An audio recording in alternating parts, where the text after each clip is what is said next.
Olá, queridos amigos. É com muita alegria que estamos aqui para falarmos sobre mais um tema, né? E o tema que fomos convidados para falarmos hoje aqui no CEAL é como o espírita interpreta a Páscoa. Como é a Páscoa para nós espíritas, não é? Toda essa tradição que vem de origem judaica tem alguma algum festejo entre nós espíritas. E sobre essa tradição de troca de ovos de Páscoa, né? O que diz a doutrina sobre isso? Então é sobre esse tema que nós preparamos um pequeno estudo, né? Para que nós possamos refletir no dia de hoje. Eu peço licença a vocês para compartilhar minha tela. Então, como foi dito, o que vem a ser, na interpretação espírita, a Páscoa, né? Como a aproximação da Páscoa, é importante falarmos um pouco sobre esta comemoração judaica.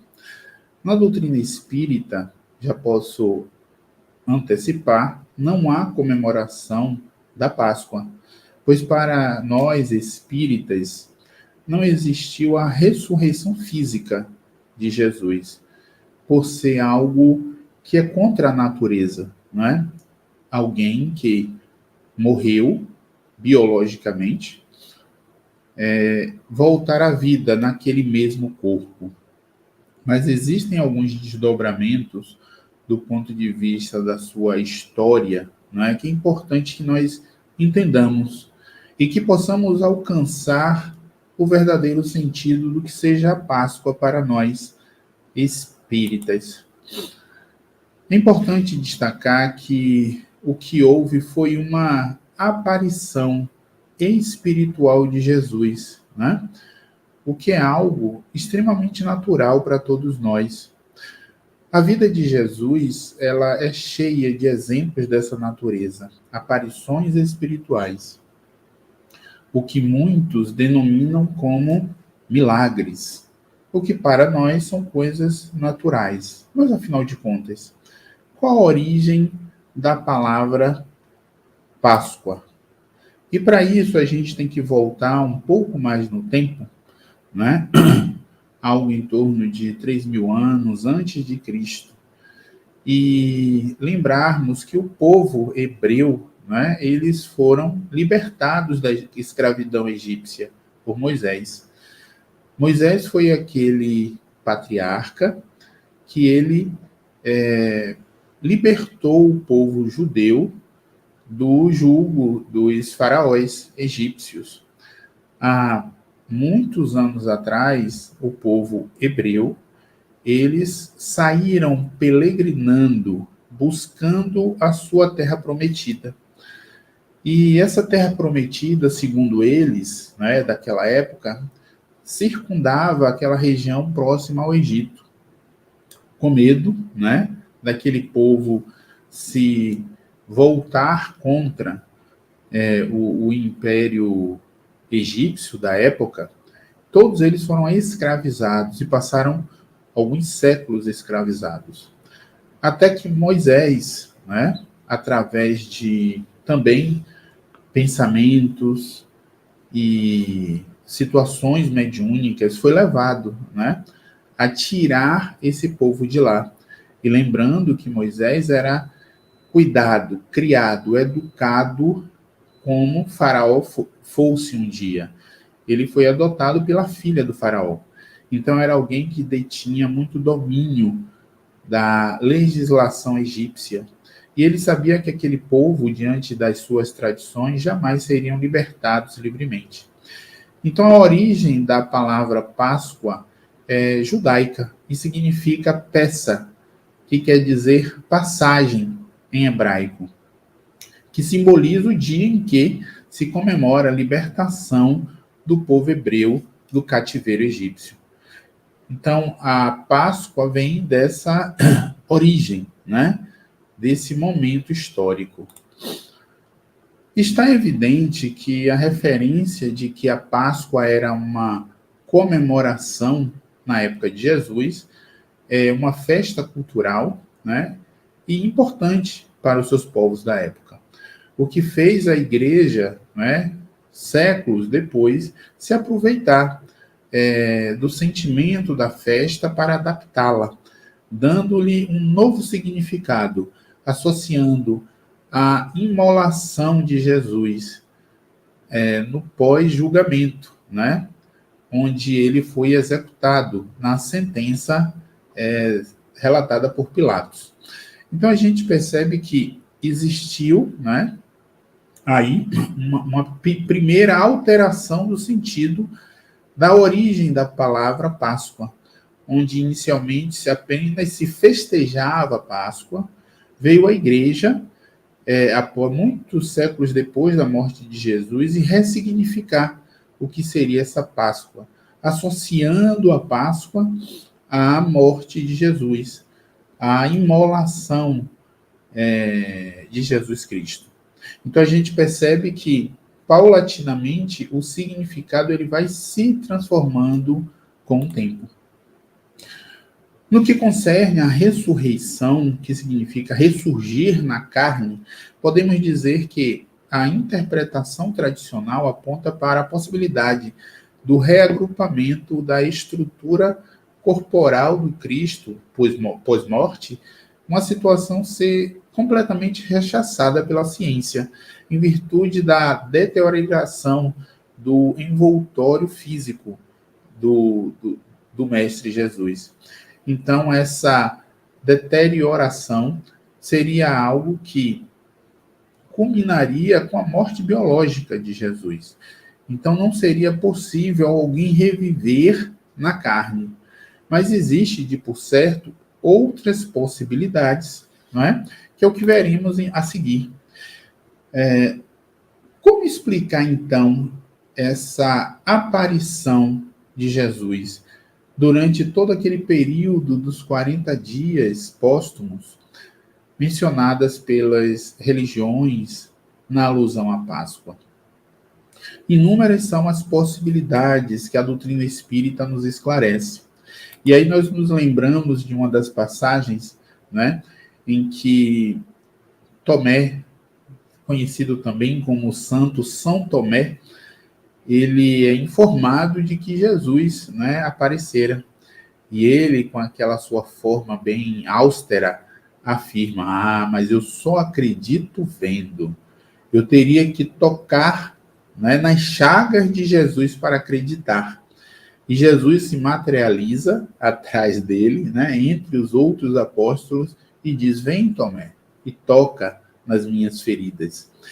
Então, esse fenômeno mediúnico, conhecido como materialização, em que possibilita que um espírito ele possa surgir, né? E essa materialização ela permite que não apenas o médium de efeito visual ele consiga enxergar Jesus, mas qualquer um, mesmo aqueles que não têm o dom da visão espiritual, né? Da mediunidade, da clarevidência de poder visualizar. Obviamente que nesse momento é tomado emprestado os fluidos de médios do local para que aquela materialização se opere. Então, com isso, a gente começa a perceber algumas possibilidades, né, diante desse fenômeno envolvendo Jesus. Nós podemos citar ainda, em algumas ocasiões, como aquele momento em que Maria de Magdala, né, conversa com uma pessoa perto do sepulcro que ela não tinha nem observado, achando ela que era um jardineiro, né? E ela observou que a lápide de Jesus estava aberta. E ela questiona para onde levaram o corpo do rabi. E ela não tinha percebido que atrás dela estava, né, Jesus em espírito aparecendo. Então, todas essas situações, para algumas religiões, significou o retorno de Jesus enquanto carne à vida. Por isso esse termo ressurreição, que para nós espíritas nada mais é do que a aparição espiritual de Jesus, seja de forma materializada, seja de forma não materializada, né? No caso de Maria, não necessariamente se operou ali uma materialização, Maria de Magdala, mas pode ter sido simplesmente a visão dela vendo o corpo perispiritual de Jesus. São situações que seria um tanto quanto perigoso afirmarmos de forma peremptória se foi ou não materialização que aconteceu naqueles dias. Fato é que podemos dar as possibilidades, algumas interpretações diante dos relatos históricos que conhecemos. Podemos estar diante, sim, da materialização, utilizando-se, como foi dito, do fluido, conhecido como ectoplasma, de seres encarnados ou de elementos da natureza, para possibilitar que espírito seja visto por todos. Então a gente percebe que durante esse período, que é muito sagrado para muitas religiões, foi o período em que as pessoas mais se ligaram, não é, ao significado das mensagens que Jesus veio trazer para nós. É como se estivesse dizendo e pensando, olha, aquele rabi que estava pregando entre nós é tão poderoso que mesmo após a morte veio continuar a pregar entre nós. Então isso foi algo muito forte para a comunidade da sua época, porque, na verdade, há quem diga e sustente historicamente que o corpo de Jesus jamais foi encontrado porque, por ele ter sido enterrado no sepulcro de um familiar, que foi José de Arimateia, durante a madrugada, José de Arimateia, com outros apóstolos, teriam retirado o corpo de Jesus dali, porque a tradição da época era: retira-se o corpo, né, daqueles que foram imolados, e vamos esquartejar e colocar parte do corpo pela cidade. E, infelizmente, era uma prática muito insana dos romanos à época. Então, se existia algo que eles tinham expertise em fazer, era crucificação e cortar o corpo em partes e espalhar, para mostrar à população de que, olha, aquela pessoa que você julgava ser um deus, um semideus, um filho de Deus, nada mais é que uma pessoa comum como você, que se você não tiver cuidado, você pode acabar que nem ele. Então, essa dominação por meio do medo, ela imperava naquela época, né? Em que se buscava comprovar por A mais B que Jesus não tinha nada de ser especial. Então, por esse motivo, né, e nós espíritas acreditamos que o corpo de Jesus foi de forma prudentemente retirado do sepulcro, colocado em local seguro para ser enterrado, e tudo que nós vimos a partir de então foram episódios espirituais, mostrando Jesus se mostrando a todos. Em outras situações, estamos diante de uma outra manifestação psíquica, conhecida como a mediunidade de vidência, quando, pelo uso de faculdades mediúnicas, alguém, né, pode ver o espírito. Então, não necessariamente existe a materialização, mas a vidência de alguém que viu o Espírito de Jesus. Então, mais uma vez, para nós, não existe a ressurreição propriamente dita, reviver na carne, mas sim a materialização ou a mediunidade da vidência, ver espíritos. E então a gente começa a perceber que, considerando a origem da Páscoa, de que já era uma festa, uma comemoração entre os hebreus, foi transformado mais tarde pela igreja para ser utilizada com outra ressignificação, voltada e focada muito mais na crucificação e morte de Jesus e sua aparição nos 40 dias que se seguem, né, da sua morte. Aí a gente fica um pouco mais confuso quando a gente começa a ver a figura, né, de coelho. Afinal de contas, meu Deus do céu, o que tem a ver coelho com a Páscoa? O coelho, apesar de ser um mamífero, né, e, consequentemente, com certeza, eles não colocam ovos, assumiam um papel de produtor e entregador dos ovos da Páscoa. Isso devido à notória capacidade de reprodução desses animais, que se tornaram símbolo da fertilidade. Então, só para que vocês possam ter uma ideia, né, aqui a gente não vai fazer um estudo aprofundado sobre a reprodução dos coelhos. Os coelhos, eles são tão férteis que, obviamente, existem várias espécies de coelhos, e nós trouxemos aqui algumas, para que vocês tenham uma ideia do período de ciclo de gestação de um coelho. Existe o coelho europeu, que o período de gestação varia de 28 dias a 35 dias. Imaginem vocês que a partir do momento da concepção até o momento do coelho ele conceber, né, um filhote de coelho ou vários filhotes de coelho, passam não mais que 35 dias. Gente, é muito pouco tempo. Existem espécies, a exemplo do Silvilagos floridanus, e aqui é o nome científico da espécie, leva apenas 27 dias para procriar. O coelho que nós vamos encontrar com maior tempo, né, nessa pesquisa que fizemos, foi o coelho tapiti. Então, visto isso, a gente começa a perceber que, de fato, né, o coelho ele passa a ter um significado, né, de fertilidade, de prosperidade. Já o ovo, né, representa o surgimento da vida e a origem do mundo.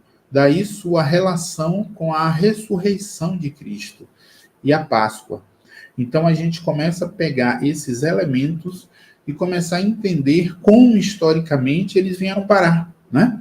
No que as pessoas simplesmente simbolizam como comemoração da Páscoa.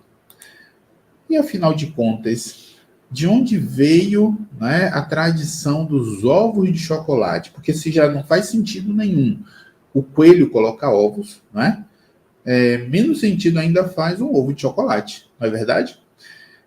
Existem registros históricos que os maias e os astecas desenvolveram o que nós conhecemos como chocolate. A história do chocolate começa por volta de 600 anos antes de Cristo, nas regiões tropicais da América do Sul e América Central, mais precisamente naquela região onde nós temos hoje o México e a Guatemala.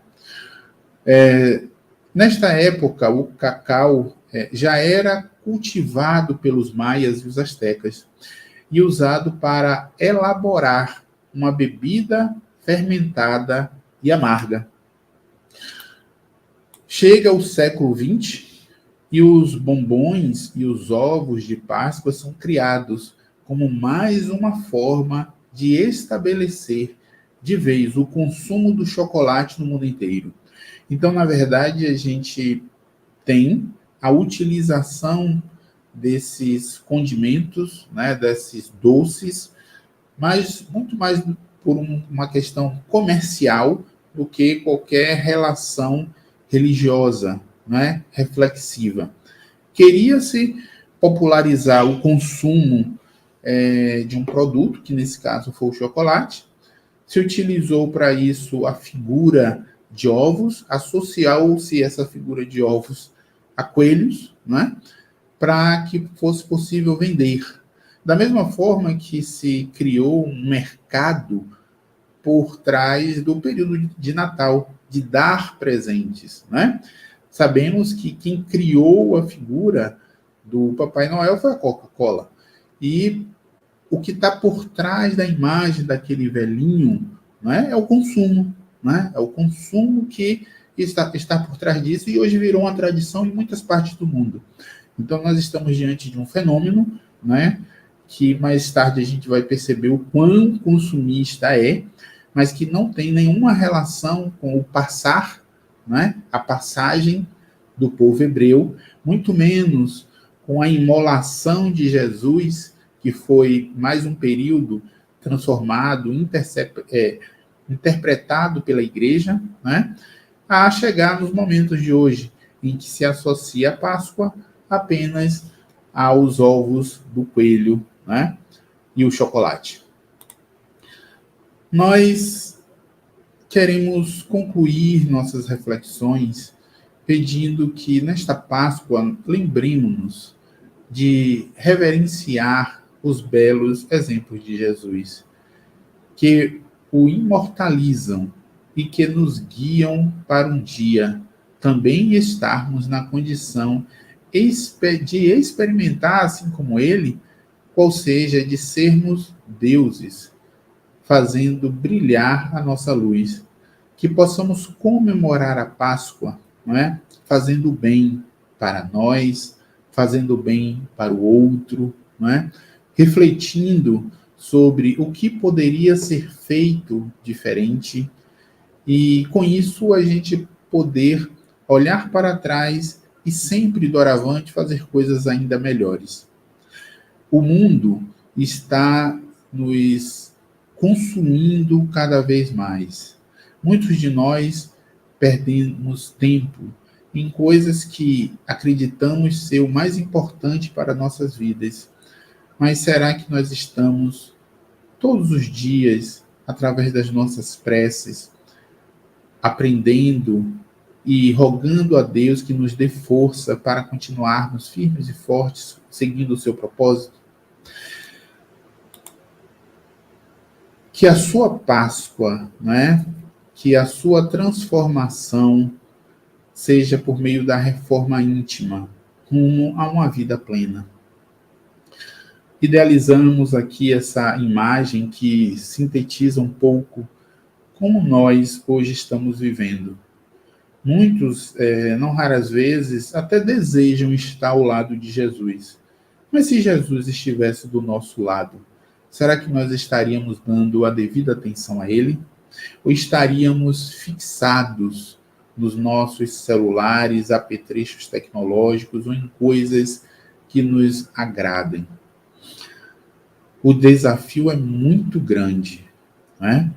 Que nós possamos, através dessas breves reflexões, entender que o verdadeiro sentido da Páscoa é rememorarmos aqueles momentos em que Jesus tanto nos ensinou. Que ela não fique parada, né, nossos pensamentos, na morte de Jesus, porque Jesus vive até hoje entre nós. Que nós não nos paralisemos diante da preguiça, diante dos prazeres infindáveis. Porque se nós não prestarmos atenção no nosso dia a dia, no momento de acordar, ao momento de dormir, nós vamos cedendo e cedendo a momentos de prazeres, ilusões, o que não quer dizer que não vamos ter momentos prazerosos. É muito importante termos esses momentos para descanso, refazimento, de alegria, compartilhamentos felizes. O problema reside quando nós condicionamos a nossa vida a apenas esse tipo de comportamento. Então, que essa reforma íntima seja necessária entre nós. Paremos um pouco de acessar os celulares, né? Acessar as redes sociais que tanto nos intoxicam, né? O que não quer dizer que vamos viver alheio a essas realidades. Nós vivemos em sociedade, precisamos desses aparatos que nos cercam, mas não nos deixemos ser escravizados por elas. Então, essa é a nossa breve mensagem sobre esse período da Páscoa. Desejamos a todos uma feliz Páscoa, não é? Com Jesus, hoje, agora e para todo sempre. Que assim seja.